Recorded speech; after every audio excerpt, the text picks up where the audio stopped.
தேவனுடைய வசனம் நமக்காக உண்மையாகவே எதற்காய் கொடுக்கப்பட்டிருக்கிறதோ அந்த உண்மையான நோக்கத்தை நாம் உணர்ந்து கொள்வதற்கு இந்த சத்திய வசனம் நமக்கு பயன்படட்டும். இதை கேட்கிற அன்பானவர்களே, இந்த காலவேளையில் தேவன் நம்மை துதிக்க அழைக்கிறார். ஆண்டவர் துதிக்க தூண்டி விடுகிறார். சங்கீதங்களிலும் பல இடங்களிலும் கூட பூமியின் குடிகளை எல்லாரும் பாடுங்கள், எல்லாரும் கர்த்தரை துதியுங்கள் என்று பல இடங்களில் நாம் வாசிக்கிறோம். புதிய ஏற்பாடும் சரி பழைய ஏற்பாடும் சரி கர்த்தரை துதிப்பதற்கு நம்மை தூண்டி விடுகிறது. இன்னைக்கு நம்முடைய துதியின் அளவு என்ன? நாம் எவ்வளவு தேவனை துதிக்கிறோம்?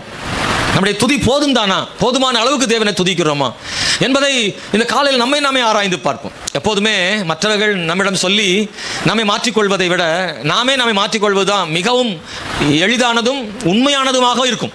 நான் சொல்றது எத்தனை பேர் புரியும் தெரியல. மற்றவர்கள் சொல்லி நான் மாறுவதை விட நான் என்னை தராசில் வைத்து நிறுத்து பார்த்து என்னை மாற்றிக்கொள்கிறேனே, அதுதான் என்னுடைய வாழ்வில உண்மையான மாறுதலாகவே எப்போதும் இருக்கும்.